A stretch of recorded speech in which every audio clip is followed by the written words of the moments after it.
Hello everyone, I am Tacet, and today I'm going to be going over teams for the new mythic of the Voice of Orpheus. It is a very niche troop that serves the main purpose of being able to cleanse your team very easily.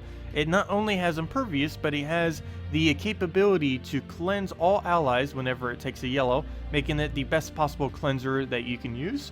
It is in Glory Gem, Guild, and VIP chests for this week only, and let's get into it.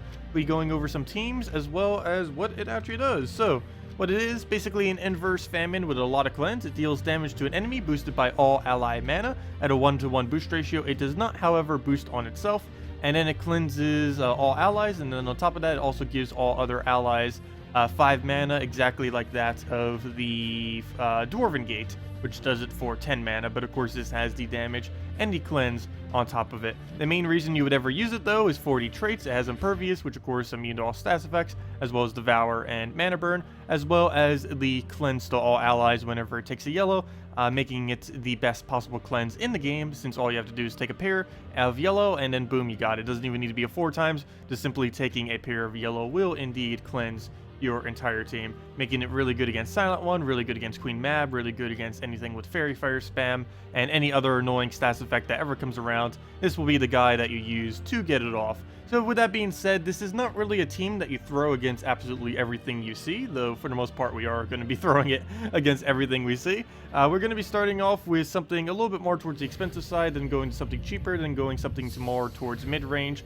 I have yet to actually compose a full yellow team out of this, though we will be doing that for next week's Guild War for sure. I definitely want to try something with it.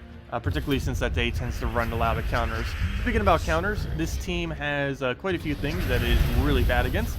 One is mana drain. Anything that has the capability of mana draining, this team is horrific against. This will be slightly less so once the next patch comes out. While Impervious is not getting immune to mana drain, there are a lot of things that are, like Lady or Ariel, all elves, anything with mana shield, stuff like that. So there are options that are going to be working with it that will allow basically the rest of your team to keep all their mana, and then for you to keep spamming Orpheus for a lot of damage. But for the most part, the main thing you're using it for is to keep those really annoying stats effects off of you. One interesting thing about it is if you use it with an Azura, not only do you have a Dispel on all enemies, which will get rid of all their stats effects, but you'll also have a cleanse for yourself to get rid of all of your own. As you can see, we have Entangle, we have Freeze.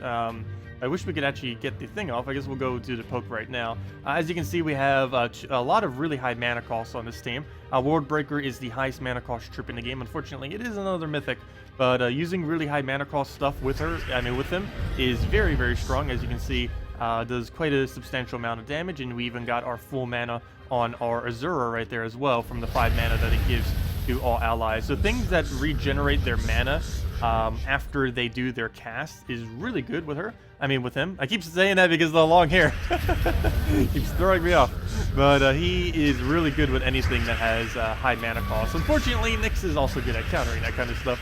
But as you can see, we keep getting spammed with stats effects, but we can very, very easily just take it right off just by casting or by taking a yellow from the board. So even though we keep getting frozen constantly, which would normally be very bad, it doesn't really do much of an effect since we can get it off almost near immediately every single time. Even right now, we could simply take a yellow and that would cleanse us. Actually, I don't even think we did get the chance to do a yellow cleanse this battle, but we do have the capability of doing so if it ever became applicable. But down it goes to the single poke, and yeah.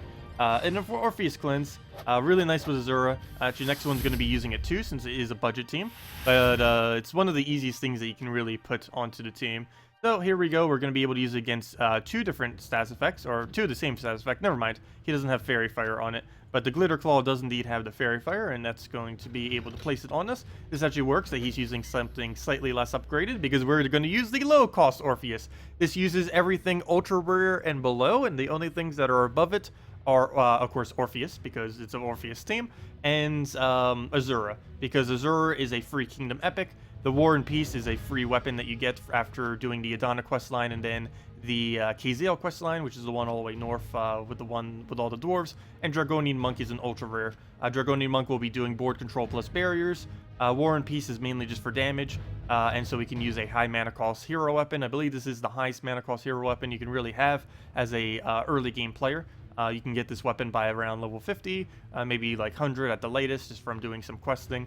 So really high mana cost relative to some other things you would have. Azura here, decently high mana cost, as well as mana generation, which is really important. Doesn't matter if you have high mana cost if you don't actually have the mana. And of course, Voice of Orpheus, because this is in the Voice of Orpheus team.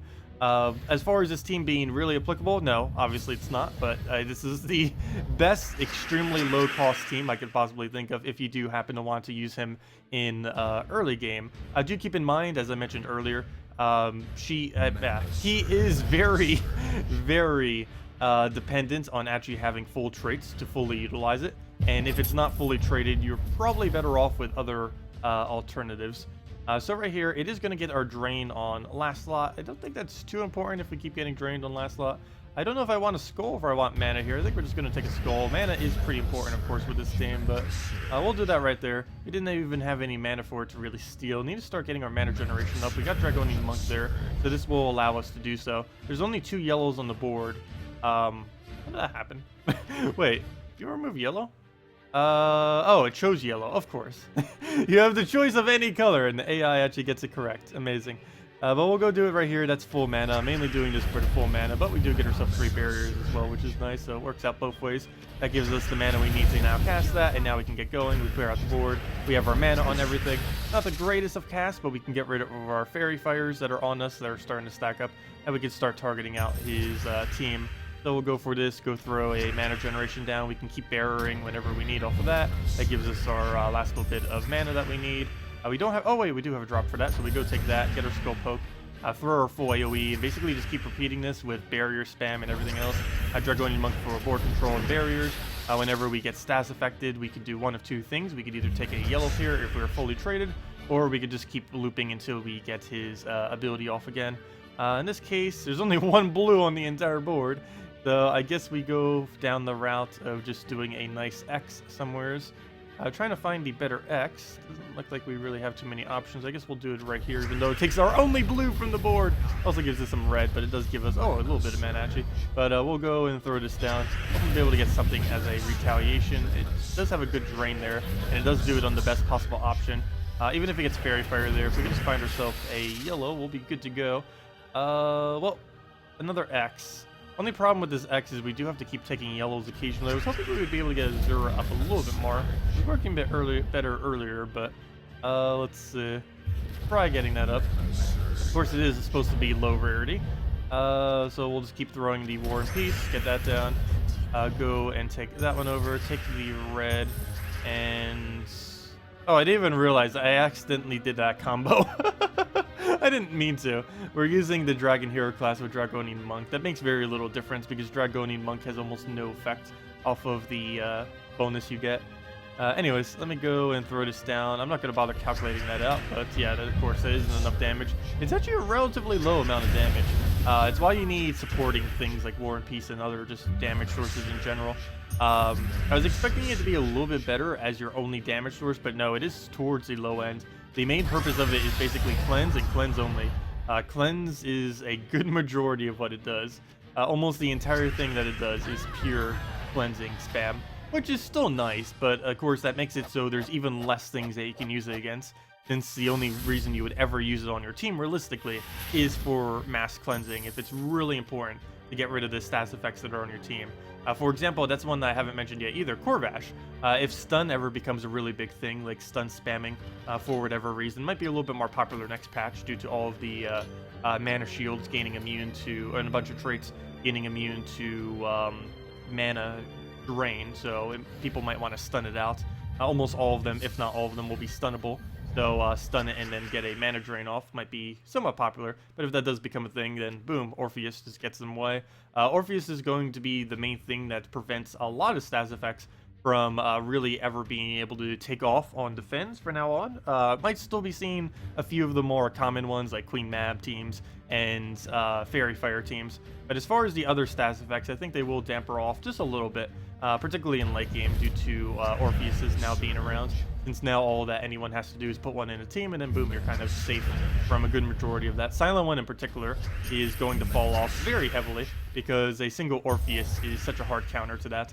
One of the hardest counters to it, actually the hardest counter to it in the game, It is the only troop as of currently. Herdmaster used to be able to, but at this current moment, it is the only troop that is capable of cleansing out of a silence. So it's going to be ridiculously good against it. So we'll go throw this down. Need to get our mana. Obviously, with this team, it's just simply based on a pure loop for the purpose of us getting not only our stats up on the World Breaker, but also for us to be able to get really gigantic pokes off of our Voice of Orpheus. So we will go through a poke here. I don't think I'm going to throw it on first law. I think the biggest threat at this point on his team will be that Corvaster. So 77. When you get a really high mana pool going, it can get some decent damage. Problem is, you need to do a lot of effort to try to get that really high mana pool. There we go again. We have another poke. Since we have the AoE, we can throw this on another thing that it doesn't actually kill for the purpose of being able to one AoE it all out. So we'll go move that over. We unfortunately lost a trip, though this is in Guild Wars, so that's kind of irrelevant. We'll just go throw that down and just do basically another cast. We can do this into an extra turn into the final cast. Never mind, he shielded. We'll need to find an extra turn of any kind. I guess on this purple would be sufficient. And take another one. And is that enough damage? I believe that is 17, or let's see, 32 plus 32. Yeah, that's way more than enough. And down it goes. But yes, that is Orpheus. Very niche, not something I would bother throwing on every single battle. Also not really something that you really need to go for as a newer player. This is mainly a late game mass cleansing troop. Well, it works in early game too. Biggest issue with that is it's really excessively dependent on having high mana cost troops. And of course, the higher rarity you go, the higher mana cost things are. So generally with legends and mythics are the main two things you want to be using this troop with. And trying to use it with low rarity stuff won't really work out that well because low rarity stuff has a low mana cost. So on average, you're going to want to be using at minimum 15 mana cost average teams when using this troop. Ideally even higher than that if more viable options get introduced in the future. But yeah, you need really high mana costs on your team in order to actually feed it the damage that it needs to even be able to compare to something like a Famine, for example. Also, as I mentioned, really bad against Spirit Fox, really bad against anything that can remove yellow since you no longer get to cleanse, and also really bad against anything in the game that has the capability of mana draining. Even next patch, Impervious is not gaining mana drain protection, so it will still be very vulnerable to things like Famine, Spirit Fox, Scion, Corvash, and all that kind of stuff. So it's mainly only going to be used for the point of getting rid of really potent stats effects that you might have on you. Things like Silence, Fairy Fire, and Freeze, to name the main few that you would really use it for. In all other instances against teams that don't really have any stats effects at all, like for example against this team right here, you would never bother using a Orpheus team against this because it has no benefit compared to using like a Famine or just literally any other composition of troops. Because if you're not utilizing the cleanse for your team, you're basically wasting the slot with your Orpheus. It gains very minimal value. But anyways, that is the new mythic. Definitely one to possibly consider if you want to cleanse, though definitely one that you could skip if you are not in need of a mass cleanser. Of course, if you do need other alternatives, if you don't want to go for this, there are things like Herdmaster, there are things like Fully Traded Mercy, which are generally used as the alternative to a Orpheus that have decent cleanses on their ability. But anyways, if you guys still have any other questions, feel free to leave it in the comment section below. Thank you all so much for watching, and I will see you all later. Goodbye, everyone.